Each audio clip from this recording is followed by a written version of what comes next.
Religion has many victims, and these are the stories of how they survived. Hello, everyone, and welcome back to The Awakening. We are so excited to be back with you again this week to have another story of religious deconstruction and healing and survival after being in extreme religious environments.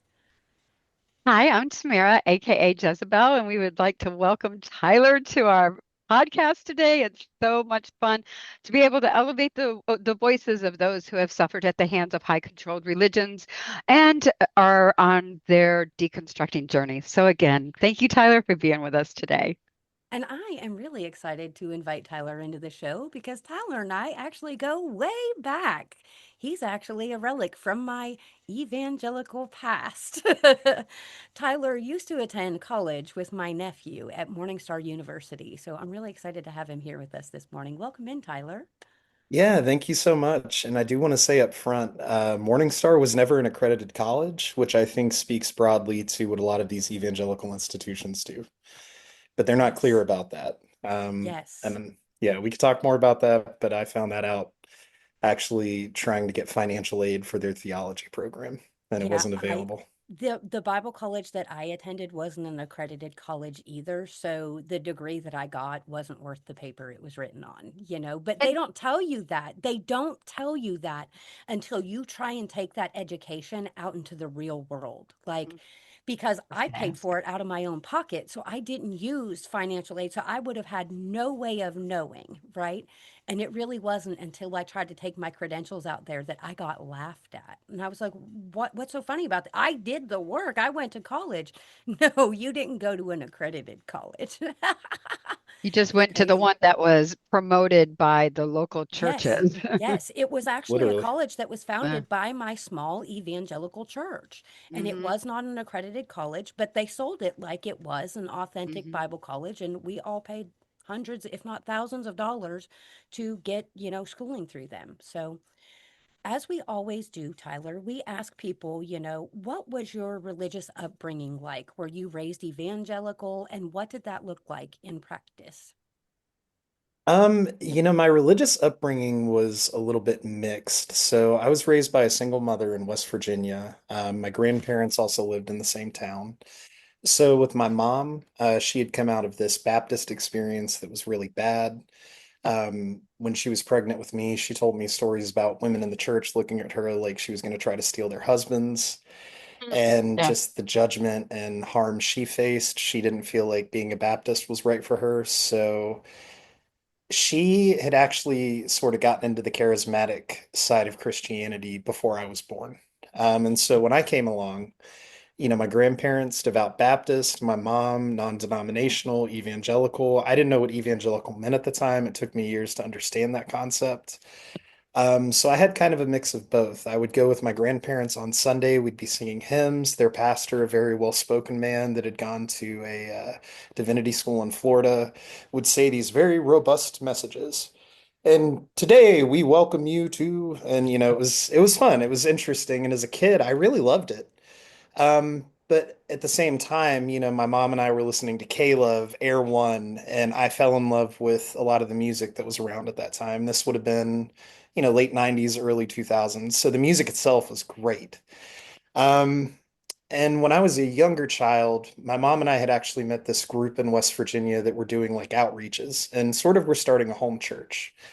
And, eventually they moved to a farm. We got involved with them. They were extremely charismatic. Um, the woman that, was kind of the grandma would say she was a prophet. Mhm. So pretty early on, I started to get exposed to these things that now we have broader conversations about. Back then was very hush hush. Nobody really talked about Yeah. it. Nobody really knew about it. Um, and so my upbringing really went through a lot of that. As I got into really middle school and high school, I had a lot of this pressure that I had a calling that I had to pursue. So the charismatic stuff was starting to take over. It put a weird impasse between my family and I at times, not my mom, but my grandparents. They didn't really understand it. The people that lived on the farm, they didn't really like them or trust them, but Yeah. they also couldn't tell my mom what to do. And so I was being told I had a calling and I had to do all these things. I was going to be a great evangelist. And as time went on, we got introduced to MorningStar. And fun fact, my first conference at MorningStar as a high schooler was Todd Bentley's first conference ever back in ministry. Oh my gosh, that's crazy. Because I remember going to one of Todd Bentley's services, and we went through this huge prayer line to receive the anointing. Oh, yeah. And then it wasn't long after that that the scandal broke loose of him being a cheater and all that. And I was like, oh, Well, and the interesting thing about that first conference is it was partially like an intensive for a week, but then also the night services. During the night services, and that's when I showed up, they had people showing up yelling at Todd Bentley from the stage, calling him a heretic. And so security wow. would escort them out. There's videos you can find of this on YouTube still, in the atrium of Morningstar.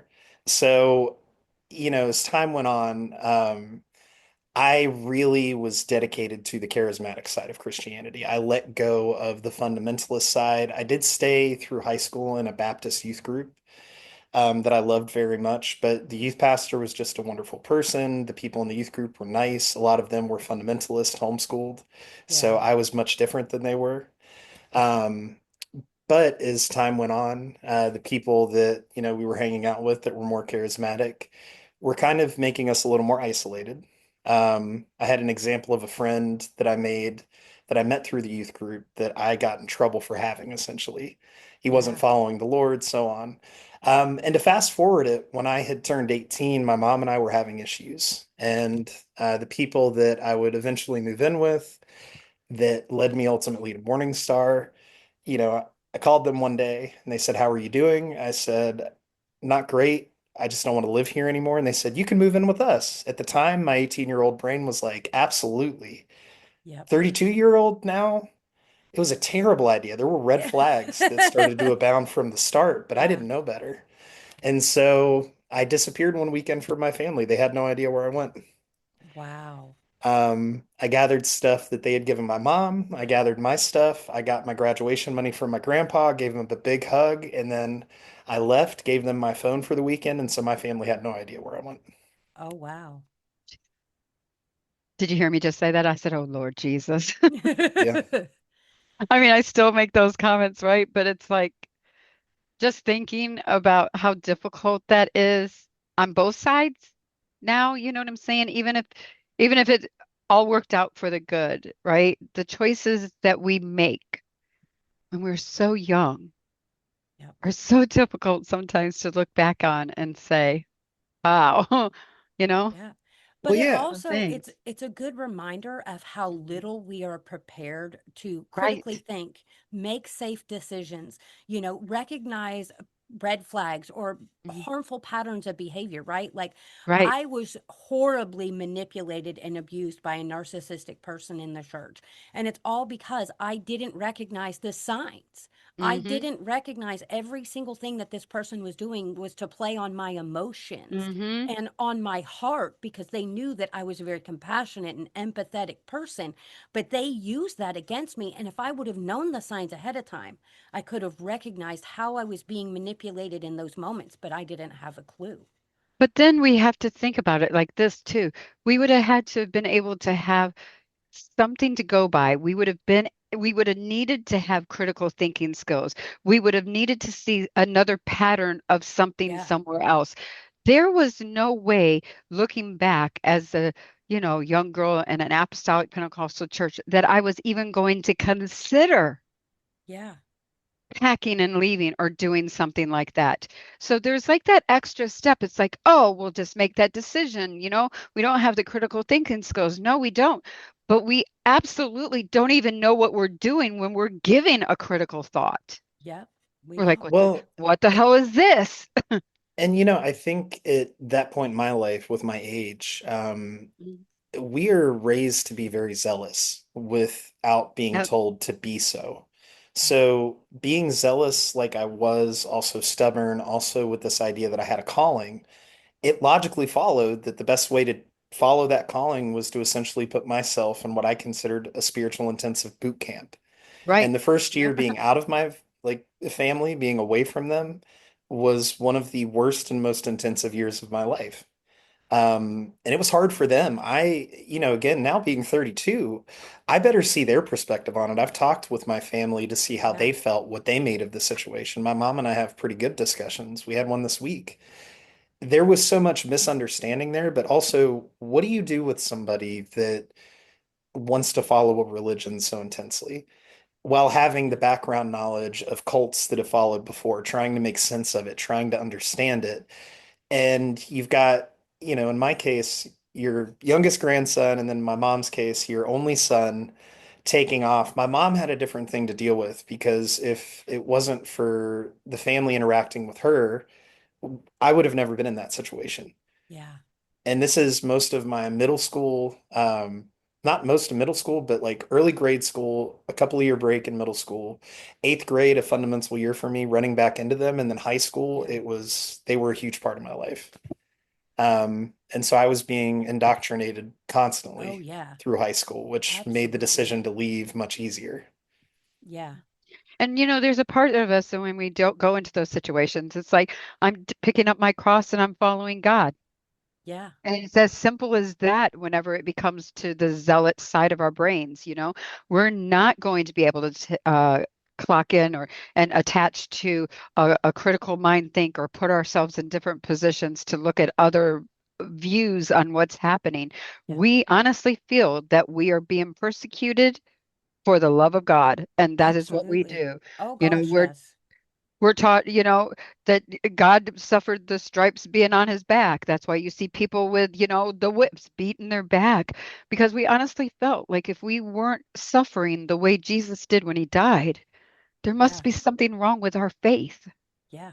Well, and I think people born in the 90s had a particularly interesting thing as well, where Columbine had happened.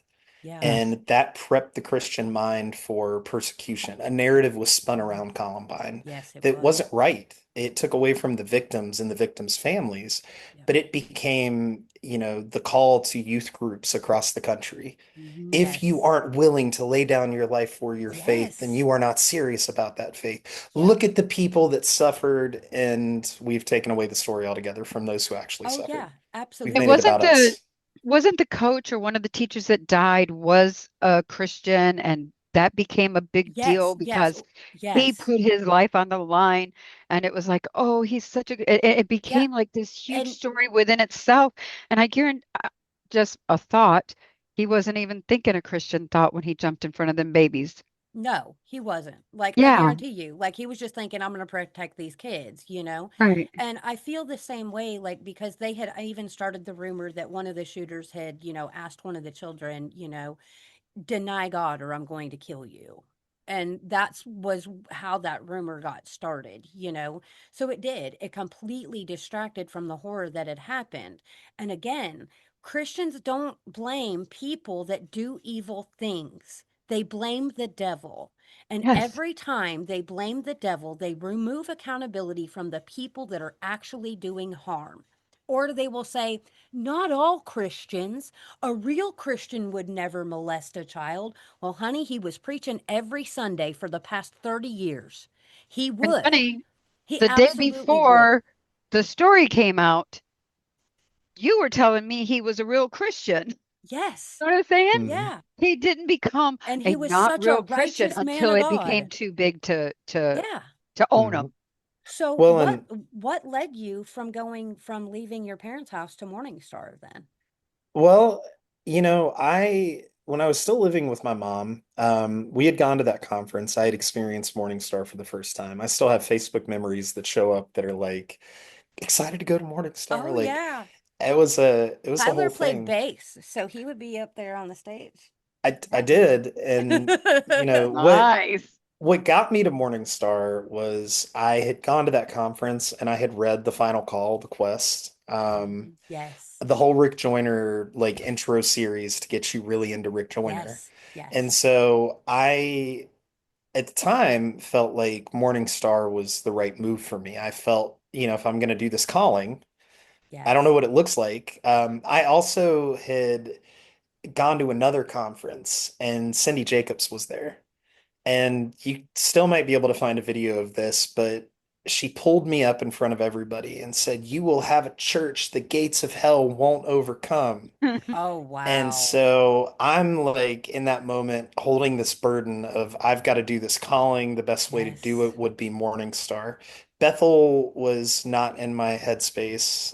It was not something I interacted with like that at that time. Yeah. Some of the other guys that had schools, it was for me, it was Morningstar. Morningstar was the right Yeah. move. And so I was asked when I moved out of my family's house, what do you want to do? Go to college or go to Morningstar? And I said, go to Morningstar. And turns out if I would have gone to college, my family had already worked with other people to get me support, but I didn't know this at the time. So I essentially Wow. gave up financial support for early college to go to Morningstar that I had to Dang. figure out myself. And Um, Morningstar was such an incredible place to lure you into because if you are a charismatic Christian, they had so many things that you could get plugged into. Like you could do art, you could dance, you could sing, you could play instruments. Like if you were a writer, they could get you plugged in with writing. Like no matter what your talents were, they had something available to steal those gifts from you and use them for their own benefit. And at the time, it didn't seem like that. It just seemed like this is just a really spiritually charged place, that has so much going on. Hell, I even wanted to go there for school at one point in time because I had already done my Bible college before that. So I was like, man, it would be really cool to get plugged into this place too.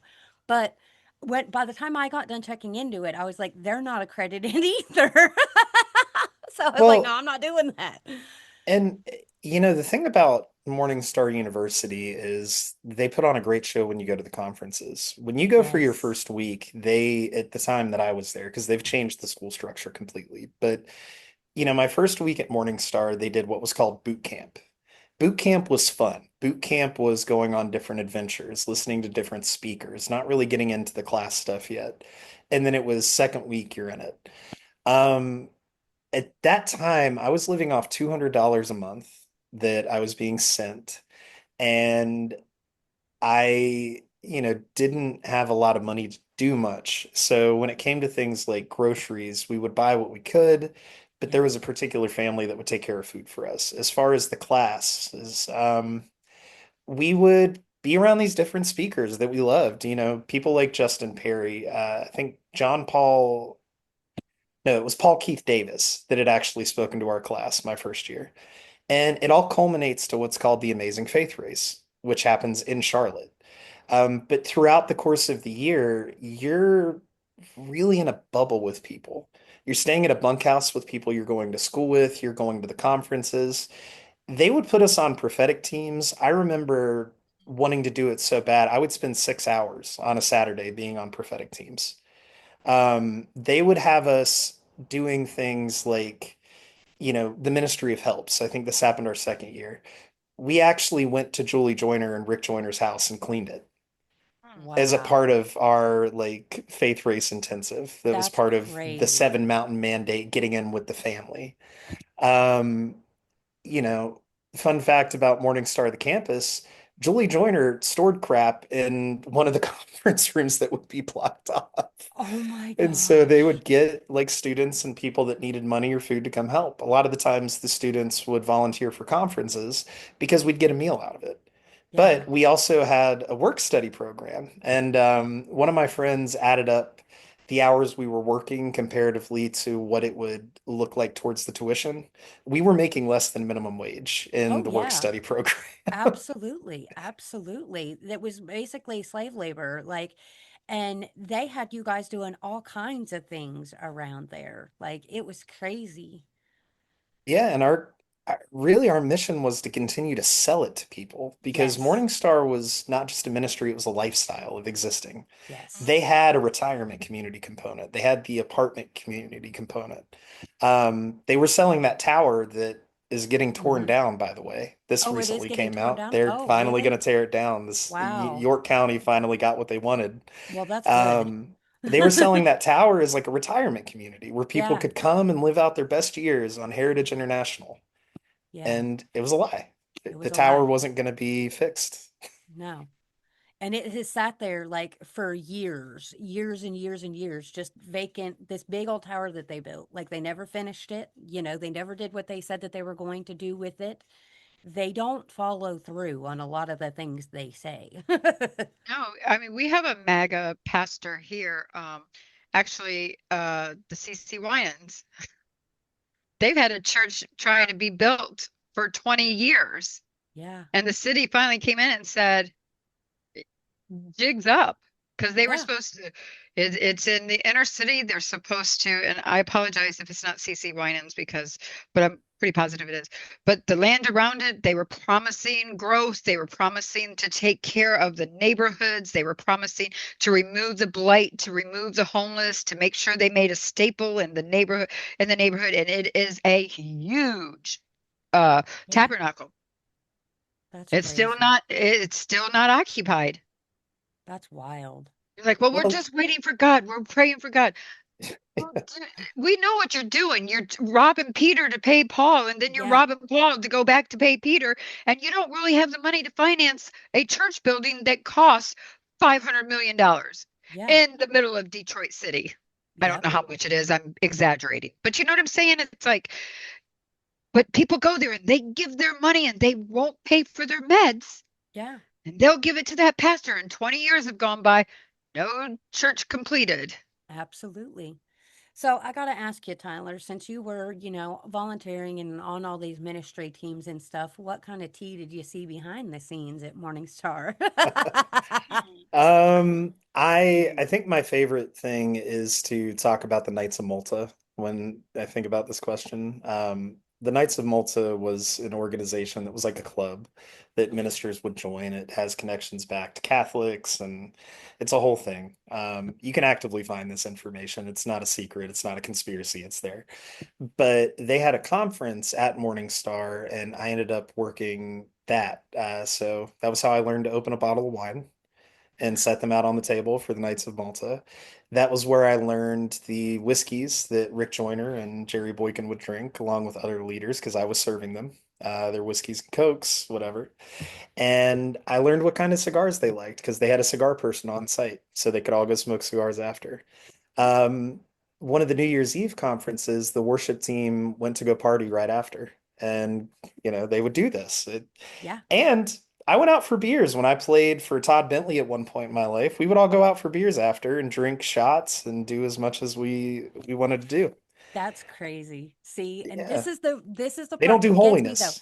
They don't do holiness. They Well, perform why it. not? They I would think it was perform holiness. holiness. And that's all it is a performance because behind the scenes they're doing all the shit that they're preaching to everybody that they're not supposed to be doing. Like it's And I don't crazy. and I don't know about you guys. What I really have deconstructed maybe like in the last year is how much of my life was based on performance. Yes. if I Yes. if I helped people, if I did people, not that anybody knew, but I was still performing. I was still trying to do the good works because I knew as long as I could perform, I would be accepted. But if Yep. I showed up without performing, I was afraid that people would not accept me just authentically as how I am without making sure that there is godliness performance, holiness performance, serving performance, Jesus, JOY, Jesus, others, and then yourself, right? Yeah. That's how we were taught. And I realize so much now that I find myself like disturbed that I don't know how to live life. I only know how to perform for people. Yeah. I know how to be perfect. I know how to my makeup done, my hair done, make sure that I'm dressed from head to toe in godliness before I walk out the door. Now I don't do it in godliness, but I still incorporate that thought process Yeah. with every piece of clothing, every makeup I touch, every time I look myself in a mirror, every time I help, you know, do something kind or do something nice. And I'm like, I would do it out of the bottom of my heart. But I realized that I was raised to do this, not out of the goodness of my heart. I was raised to do this as a I think that that's one of the main things, right? Because our need to perform is what gives us the validation we seek in those spaces. Our Yep. need to be able to do for others without caring for ourselves is put before any Yeah. self-care that could ever be talked about. We don't call burnout burnout. We push people to rest. But we Hmm. also tell people that, you can be in rest while working. That's Yeah. contradictory. That makes no Yeah. sense. It Makes no doesn't. sense. Mm-mm.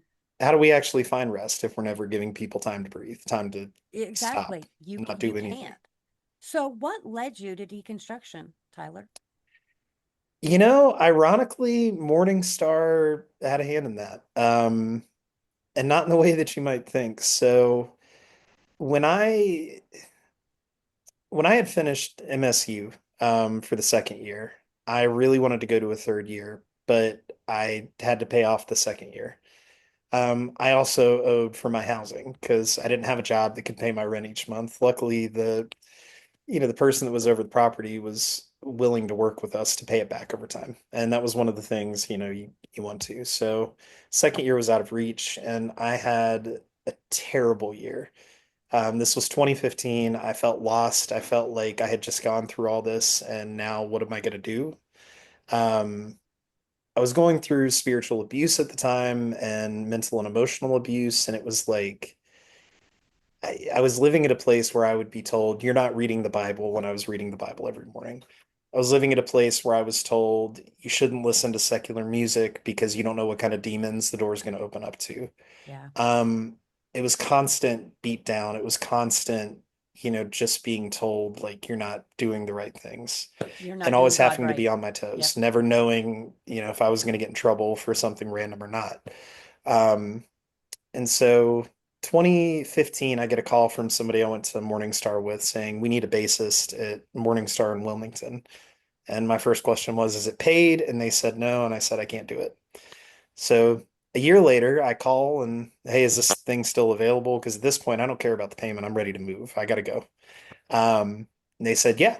And I was told that if I left and did this, I could never return, by my abusers. That was it. They had tried to stop me the first weekend I was trying to go, and then I finally made it the second weekend. And I made it to Wilmington. I stayed with the pastor at the time. And I just had this overwhelming feeling this is where I was supposed to be, which I think was my body probably going, this is freedom. You should go. You should go for this. You got to Yeah. get out. Um, and so I went back to the people I was living with and I said, I'm going to move. And they had already heard because their grandson had actually gotten a girl pregnant at MSU, Oh my and he had to go gosh. back and drop that bomb. And so I come back. I had already told him this is what I was thinking. He had already told them, and they said, do what you do it quickly. I'm going to take your room and turn it into a gym, and you're never allowed back. So that started a process of calling my family and having to apologize for not talking to them for about 4 or 5 years. Yeah. Um, not really understanding it. So I get to Wilmington and I move in with the pastor of the Morningstar Church there. And what started the deconstruction was sitting at his counter, having a beer, and talking about theology. And that process led me to read people like Brian Zahnd. Um, there were some other authors like N.T. Wright that came into play. And Yes. so when I started going through this, I started to challenge hell. And I told somebody that I knew that I went to Morningstar, with that I didn't believe in hell and I started questioning all these things.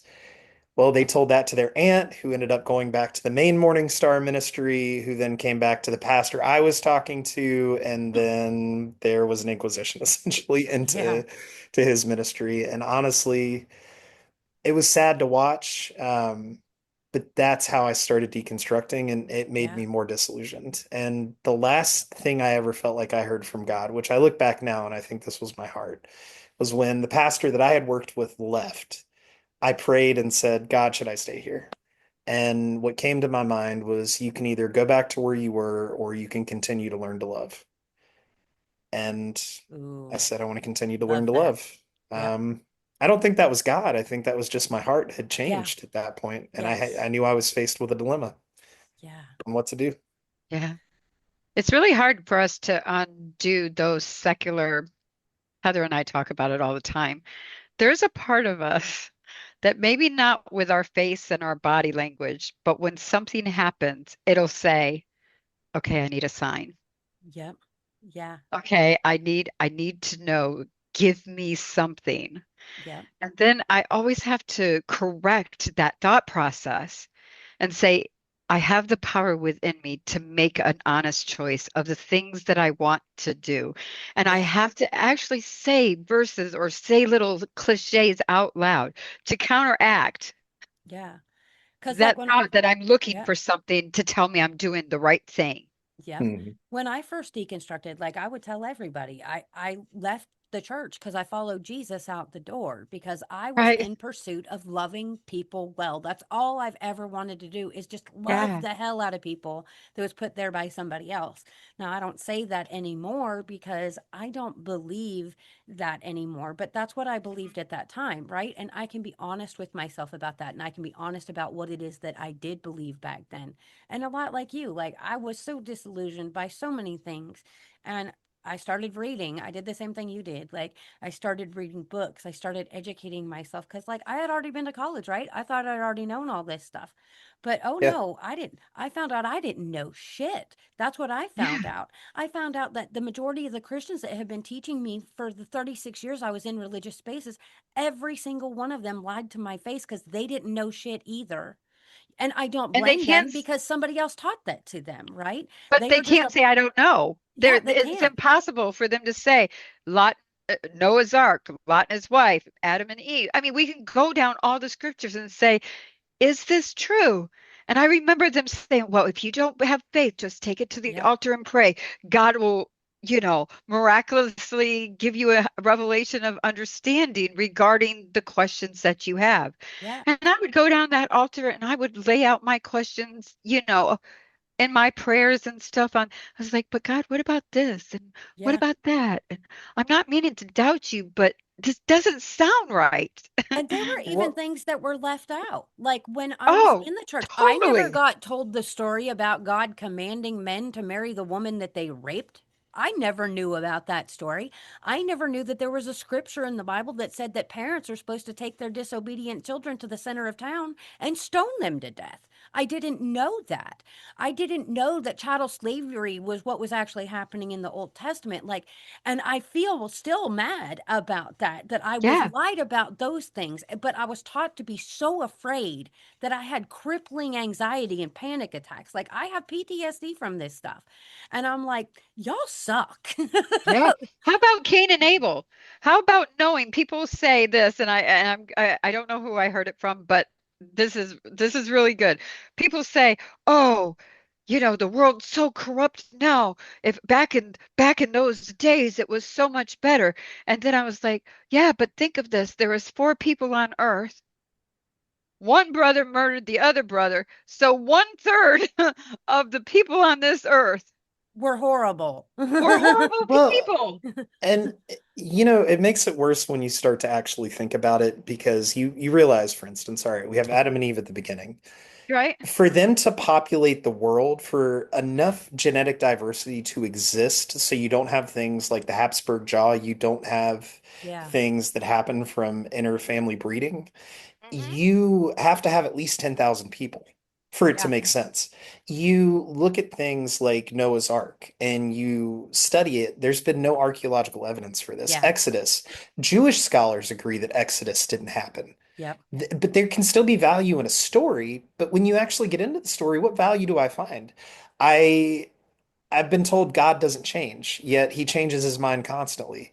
God Yes. tells me not to Every other murder, scripture. but he Murdered. loses, like Saul loses his kingship for not murdering when Huh? God Yeah. commanded it. Slavery, I see people argue this a lot. They go, "Well, it was different back then."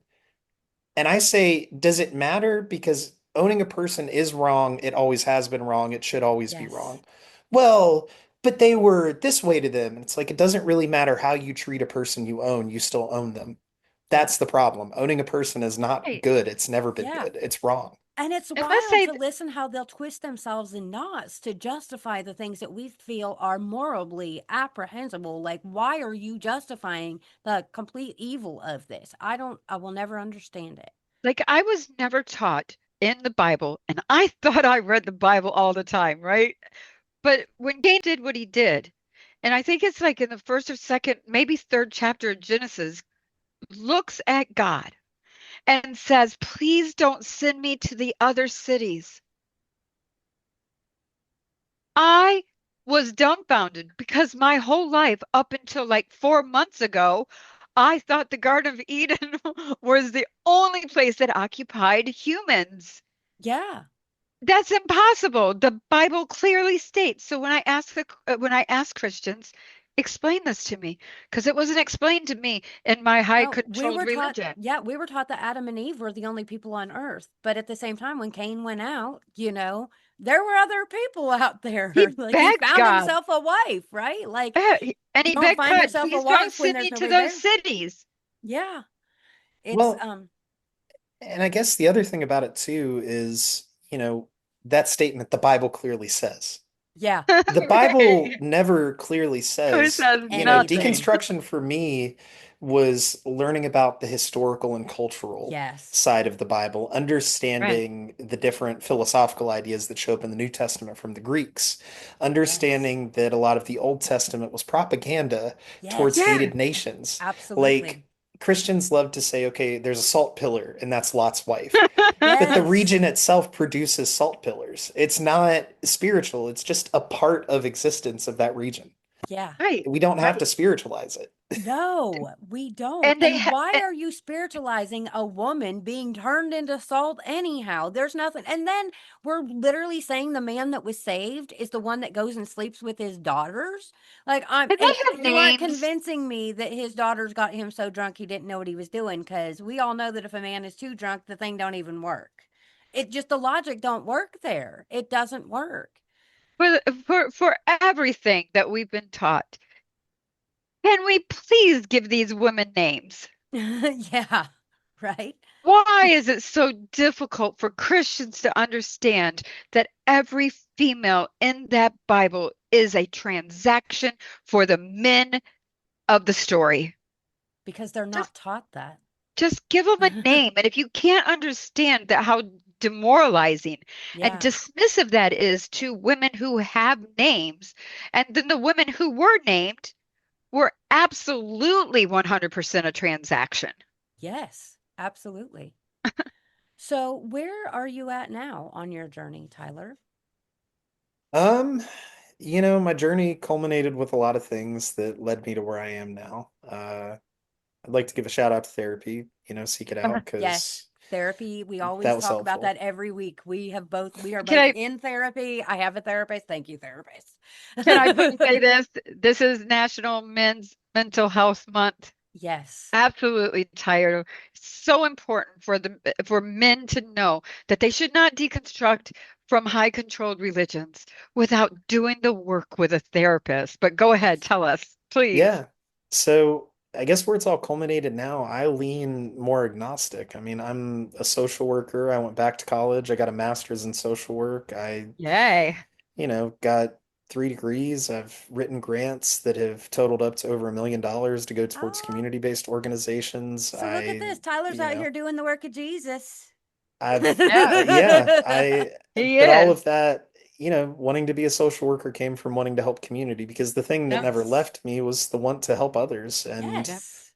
as far as music, I'll give Morningstar this. I learned to play the bass and it let me live out some musical dreams in my Yeah. 20s, which was great.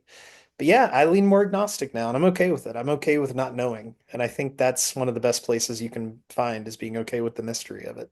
That's where I'm at too. I landed as being agnostic because, I can't prove there is or isn't a God, right?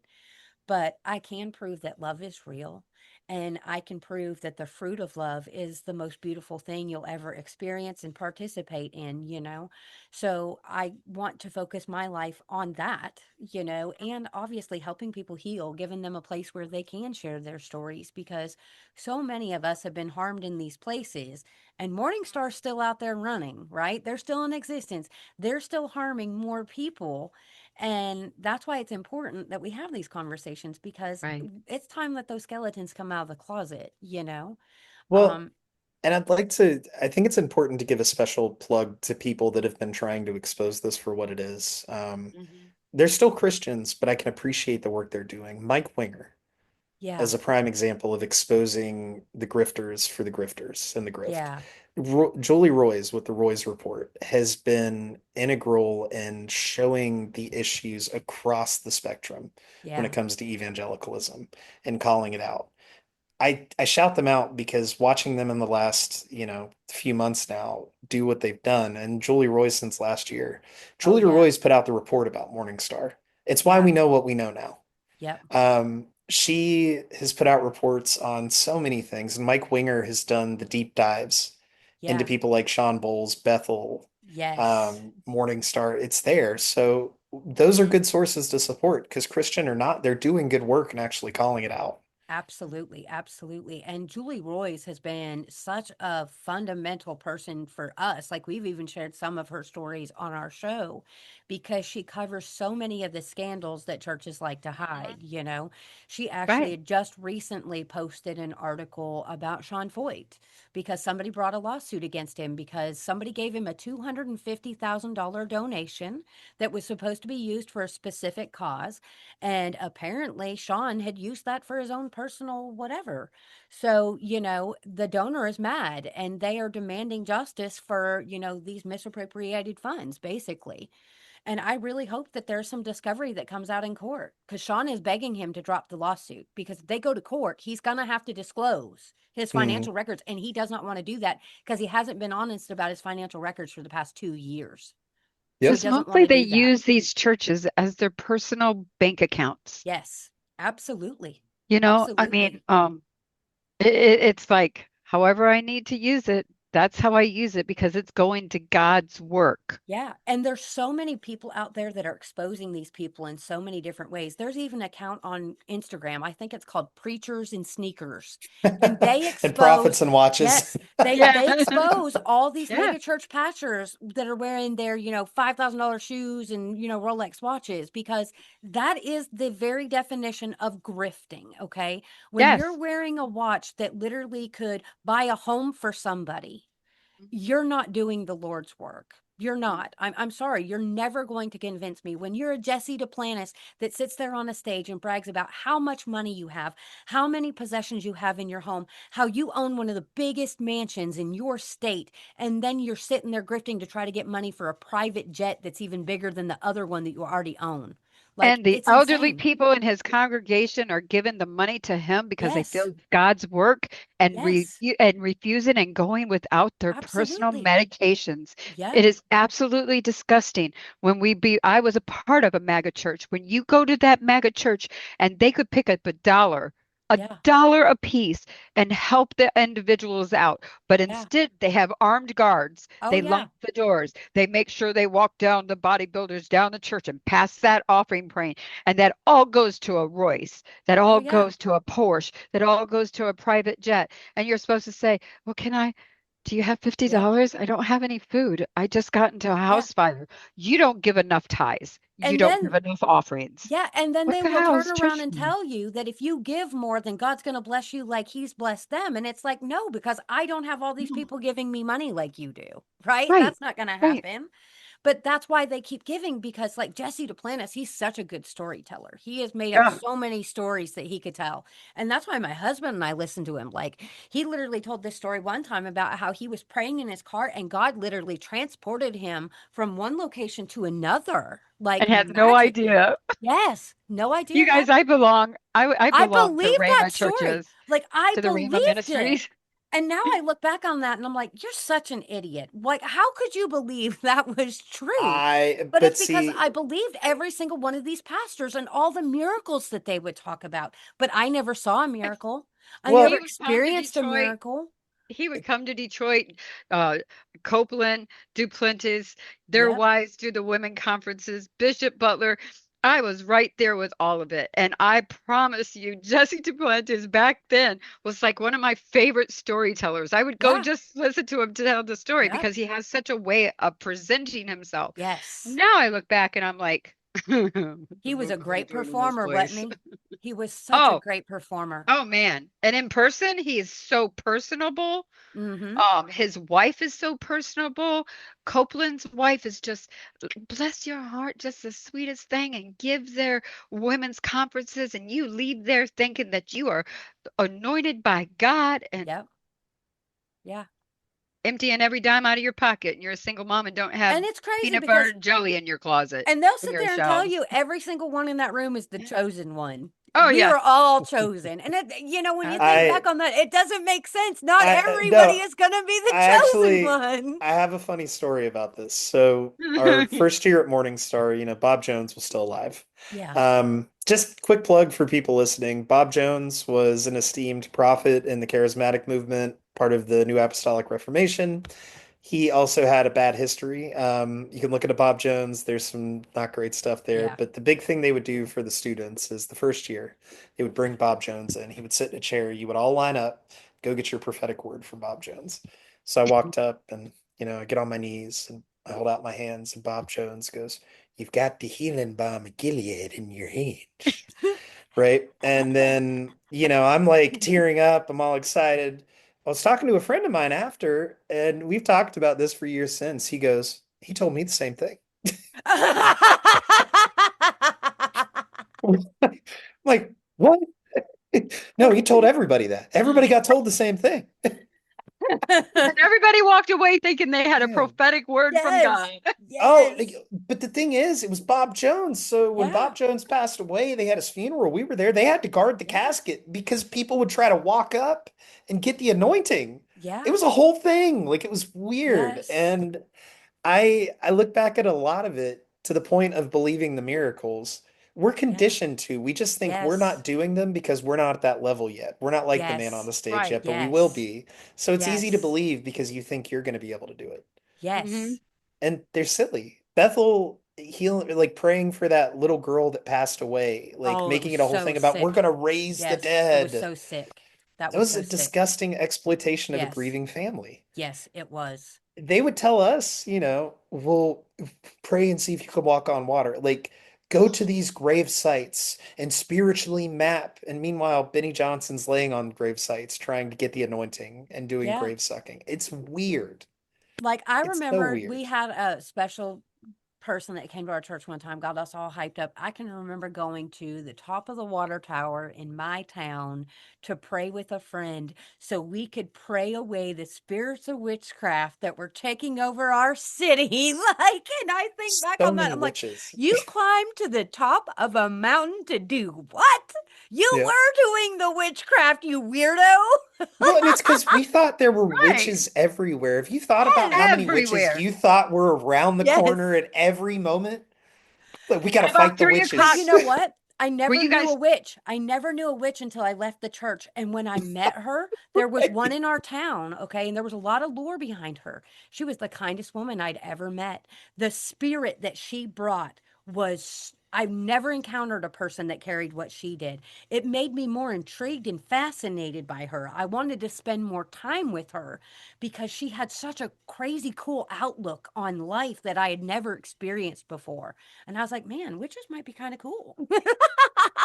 How about the witching hour? Were you guys taught that if you were woken up at 3 o'clock in the morning, that there was demons being present in your room because that's the No, witching hour? no, that's so Oh, my No. weird. pastor believed. They said when you woke up, if you woke up between 3 and 5 in the morning, it's the witching hour, and you need to automatically pray the demonic spirits away That is because the wild. demons were trying to come into you at that time of morning to Yeah. possess your soul. I was too knocked out from having to anoint the whole house with olive oil. Oh Like, my I gosh, was, we did that. we had We to did run that. around and hit the dog, hit the wall, I hit the remember TV, we hit the had moved. books. Yep. We had moved and we had rented a new house and it was completely empty. And, before we moved into it, we didn't know who had lived there before. So it was me and my husband and his parents and my dad Pastors. and his wife. And we had all the oil. We were going around the whole house, the outside, the door. There wasn't a door in that house that wasn't touched with oil. And I was like, we were doing witchcraft that day to bless that house. And you know Right, what? The right. most evil shit that's ever happened to me happened in that fucking house. that house is where it all happened. That Yeah. house almost broke me and the things that happened in there. But you know what? I'm still here. My The devil friend. didn't win. Amen, sister. Amen. So, Amen. Tyler, if you were speaking to somebody who's just starting their deconstruction journey, what piece of advice or encouragement would you offer them? Um, I think it's going to be twofold. The first piece of advice I would offer is it's going to be hard, but don't feel like it's not worth it and don't feel like you're wrong for getting curious. People should be aware that, if your whole family is wrapped up in this movement, or if your family, like mine, part of it understood, the other didn't. Um, it's going to be a little bit, you don't have to explain yourself fully, but take your time and be as curious as you need to be. Find people that are going to root you on and cheer you on and make sure that, you're taken care of, you're getting what you need. I would agree to find a therapist, but I would also say it's okay to keep things that bring you comfort for the sake of nostalgia. Like I'll still listen to old Toby Mac or Mercy Me or like Rich Mullins. I still Yep. love Rich Mullins songwriting, but I would also say that start with books about the Bible. Like Yeah. start with the Bible. Don't start with concepts about your religion. Start with the Bible. I wouldn't start with hell, but start with, books like The Bible Says So by Dan McClellan or Sinners in the Hands of a Loving God by Or Brian Zahn, like Hellbent. I did. Hellbent is a good book Or to the read. Holy Yeah. Shit Bible by I can't even think of his name, but the Holy Shit Bible. That's Yeah. a very good, entertaining type of book that like lets you kind of like, especially if you're in a place that it's kind of funny and you're trying to figure it Yeah. out and you kind of use that sort of stuff. It is a very educational and a good book. So yeah, Yeah. him too. And And the, talk to an atheist. yeah, I know atheists are scary, but seriously, go Yeah. online and listen into a live Absolutely. with an atheist that you think they're cool and they're laid back. Yeah. Just listen to them. You don't have to argue with them, but just listen and hear the Christians that come in and the atheists that come in. Determine which group you stand with Yeah. yeah, because you'll hear a Christian that believes something you don't, but they're still a Christian. A Christian is a Christian is a Christian. Yeah. hmm You're both Christians. Decide what you want to do with that information as you Yeah. go right. about your life. I And the other thing never, is yeah. it's okay if you don't believe either, right? Yeah. Because my deconstruction journey brought me to be an absolute anti-theist Yeah. barrel, right? And I'm an atheist, but it doesn't mean that I don't respect your belief systems. It means for me, there's no way. I Yeah. don't believe you're not going to convince me that there's a God anywhere. I've been doing this 50 years. I can do it another 50 years. And I guarantee you, nobody's going to be able to Yeah. give me evidence, proof, and validation, right? But definitely find someone that you can ask those hard questions with, right? Yeah. Like, oh, do you guys struggle with this? Yeah. It's not something that you may say out loud, Yep. but it is definitely something that's there that you don't have somebody to ask. When Heather and I first started, there wasn't anyone to ask. So some Yeah. of these thoughts were just on complete loops Yep. in this brain of mine, and it wouldn't ever go away until I put it out of my brain into the universe and then I could reprocess it. But yeah, and don't be afraid to be curious. And Don't be afraid. deconstruction does not mean absolute destruction of your No. beliefs. Like, I No. always say love led me out of the church. Well, that was the primary foundation of my faith was love. Yeah, I still hold true to that core value. that's But still I my don't value. I don't hold true to if drinking is going to send you to hell, okay? But I deconstructed that. And it's up to you how far you go in your deconstruction journey, what it is that you do and don't want to deconstruct, but it is a journey, and wherever you land is valid because it's your journey. Not all of us land in the same place. Heck, when I first started deconstructing, I literally deconstructed out of one brand of Christianity into another. And now I've landed in being agnostic, but I'm still ordained. Like I still do weddings and funerals, right? But that's because I'm here for the people that don't feel comfortable in a church. So, Mhm. and I Yeah. think it's important that people have somebody available for that as well. Well, Absolutely.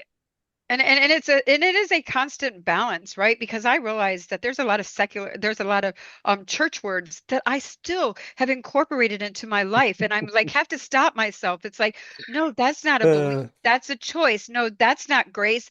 That is grace that I show and give. That is a choice that I make. And I had to come to terms with it this year that grace, dignity, respect, accountability, making sure that I'm aware of patterns because I too, like you, am a degreed social worker. That I actually do the deep work to find out what is authentic to me and Yeah. then live authentically by my choices, not by the rules and the landscape given to me by a Christian thought and outlook or rhetoric or ideology. So those words were very difficult. You know, the Christian code words, I still get caught up. And, uh, oh, I believe that. No, I don't believe that. I made a choice because I weighed both sides. Being an Yeah. atheist, being an agnostic means that you question and you're willing Yes. to open yourself up to other points of views. Yep. And when you learn better, you You do do better. better. And when you do yeah. better, you learn more. You know what I'm saying? It's a constant way of approaching life. It's not just a one and done. Like Yep. God of the gaps, right? If I Yeah. didn't understand it, I would just throw it at the wall and say, well, God said, so it must be true. No, now I make sure I take the time and go fact check and go find out why I believe that. What is my belief? What do I feel? How do I stand on that morality issue? What is it that's going to push me farther into another point of curiosity? Or does this question box me in? Yep. Well, and I think the other thing about deconstruction, when I first got into it and I was coming out of like what I had been through, like you, I was looking online and couldn't find anything. The pastor that helped me get my deconstruction started, would say, which I've seen a lot of people say, well, you have to rebuild back to something, Right. right? Yes. Right. You got to rebuild it. You It's got to like reconstruct. the the beautiful thing about rebuilding a house and fixing a house, like doing a fixer-upper, is acknowledging the things, especially older houses, right? I love when people online pull up the carpet of an older house and they find this beautiful old tiling that it Yeah. Yeah. was beautiful for the time, right? It's worth saving. I think that in the same way, deconstruction doesn't have to look like building the house to be the exact same thing. It Yes. doesn't have to look like furnishing the house the same way. What it could look like is keeping that tile floor that is from the 1800s that maybe you've found comfort in throughout your whole life, which could be the value of love, kindness, generosity, those things that you learn from people.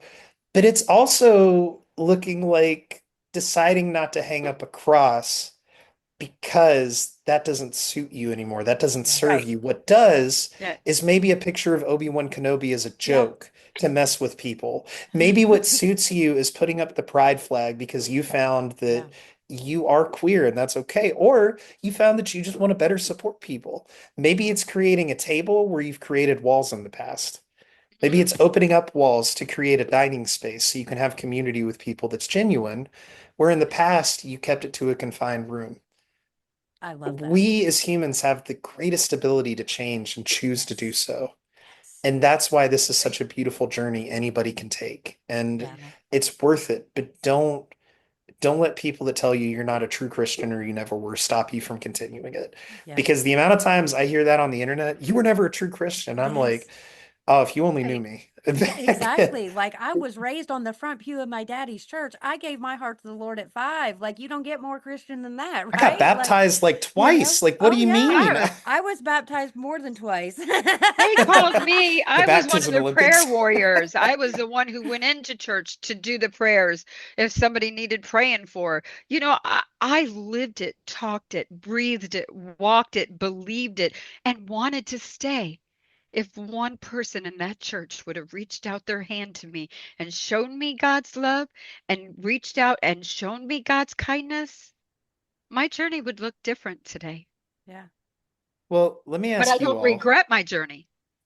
I'm curious from you all, if you look back, what is the silliest thing you have seen said or done in a church that still sticks with you and you laugh about to this day? There's so many. The silliest thing would be the day that my dad was preaching so hard that his teeth shot out of his mouth. And he had to scoop them back up real quick. And I was cackling so loud, and my mom got mad. She slapped her hand over my face. She's like, And I can tell you for me, I was about 16 years old and I was always pretty much a little firecracker, right? And our Pat minister got up and he was reading the Ten Commandments and he said he was fire and brimstone. He was spitting and cussing for real. He's like, "Thou shalt not covet thy neighbor's ass." And I busted out laughing. Then all the youth started laughing, oh no. and we were called out one by one and Yeah. stood up Oh and my had to add God. right then and there, stop the service. Tamara, Aaron, Asa, Naomi, Rachel, Cindy, Pandora, stand up now and walk out of this congregation until you decide to take what I'm saying seriously. We walked all the way out of that church laughing our laughing our asses off. When we got home, the next day we called each other to make sure we were okay because we got the worst beatings in our lives Oh by our God. parents that we Oh would God. ever imagine. We were like, dude, are you okay? I ain't laughing at coveting neighbors' asses no more. But that was stuck with me. So I don't know if it was the beating or the fact that it was funny now looking back that we were marched out of the church, the whole youth, because we couldn't This stop. We I couldn't would stop say I laughing. would say the second funniest thing I ever saw was my dad rapping to DC Talk songs. Oh boy. And he was very white and very much not a rapper. Yeah. Okay. Yeah. Christian I wish we would have Christian had a performance camcorder. art. I wish we would have had a camcorder, but we did not. We were poor. The one that I have two that stick with me that I still really laugh about, but one was at Morningstar. Well, I think both of them were because I saw some other stuff that was like weird. But we were in a chapel one day and this guy sat down with his guitar, his buddy would rap, and he just starts going, and then the dude's like, feel the spirit. It's like it's a real performance art piece. It was so cringy. And then another one, we were in a solemn assembly, and a person we were in class with, she was an older woman. She stands up, everybody's quiet, and she's like, he's coming and out, like yelling. And we're like, ah, what? We exited out fast. He's like, I'm out of here. And The then, only other thing that I look back now, and I swear to God that everybody that goes into an apostolic Pentecostal church, if they're from the outside, they don't need to bring the Bible with them. They need to bring a Yeah. DSM-5 Yeah. oh, and some running while shoes. service Like, is going on, right? It's like, oh, wait a minute, this one, that's what's going on here. Is that when all our youth would lay out and laugh in the spirit, Yeah. it was the creepiest stuff. When Yeah. I hear, like, I'll go back into apostolic archives and they'll have Bibles, they'll have meetings on there, right? Where everybody's laughing in the spirit. And I'm like cringing, like, oh my God, what is that? And then I'm like, oh, they're laughing in the spirit. Tyler, can I ask a question? You told us about the 4 years with your family and stuff. As we change and shut things down today. How is your relationship now with your families?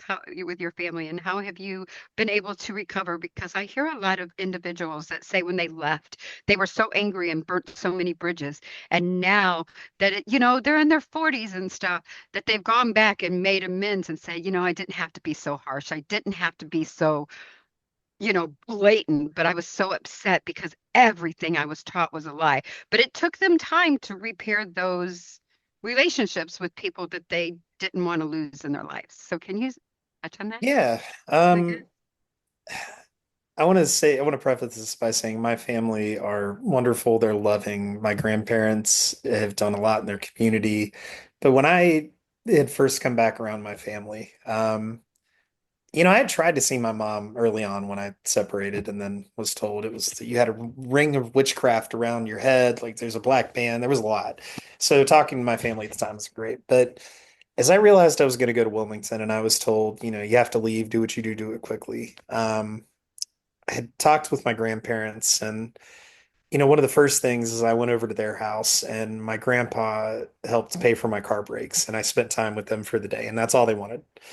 They just wanted to spend the time with me. So we started talking, and then I had told them I was going to move to Wilmington and said I need help. And my family said, you need to call everybody and apologize then. Now I look back on that, I'm like, hell no, I would never tell anybody to Yeah. call and apologize. Like, you don't even understand what happened. But Yeah. at the time, I kind of felt like they were right. I made the choices to move. I made the choice to Yeah. cut them off. I got to make amends. Um, but I did. And I don't think at the time they understood why I was moving to Wilmington, but my grandparents got behind me with support. My mom helped me get off of the phone line that I was on because it was connected to the abusers that I had lived with. Um, and it took a lot of years. It was like I got dropped off in Wilmington, and then there was a lot of years of talking about stuff that had happened, trying to help them understand, realizing they don't always want to talk about it. They still love me though.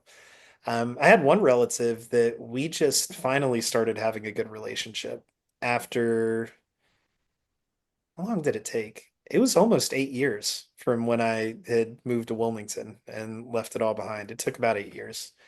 Um, And there's been times where like the CPTSD is kicked in, and I don't Yeah. think they fully understand. But where it is right now is really good. I go spend time with my family every holiday. My mom and I are at a really good point that, it took a long time to get to as well. I had years where I didn't talk to my mom. I don't think cutting off your family is inherently bad. And if it's something where your family is toxic, Yeah. and they continue to push you in a terrible direction, treat you poorly, feel free to cut them off and do what's best Yeah. for you. It's not easy, but it's helpful.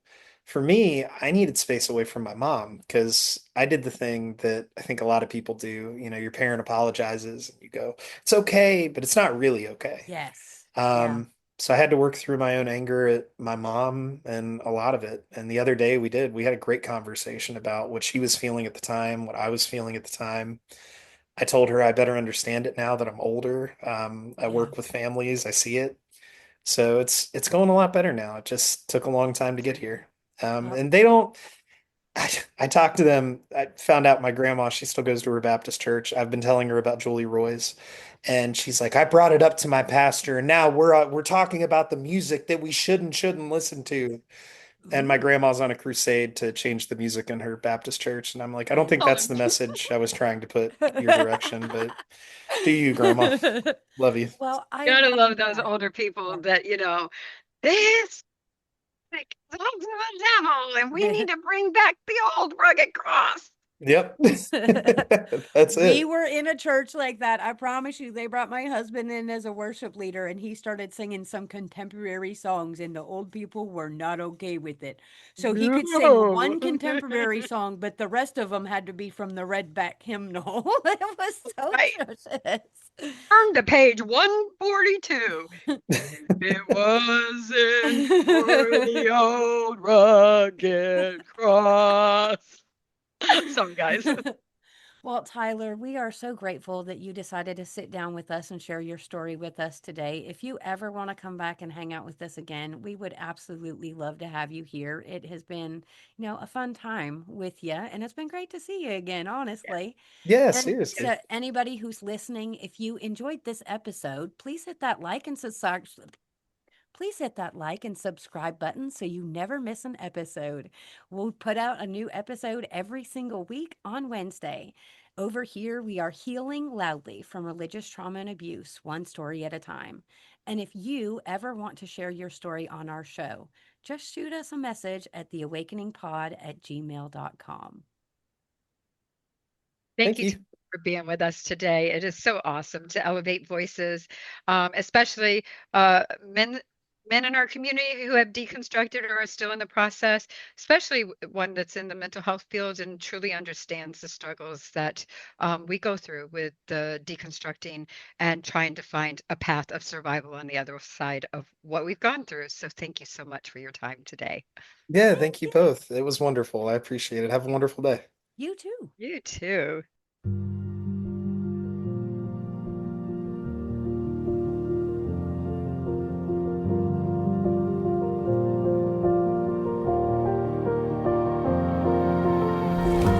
If I drown, would you pull me back? Religion has many victims, and these are the stories of how they survived. The preceding podcast is solely owned by the host or hosts and is distributed by Big Media LLC. Copyright 2026.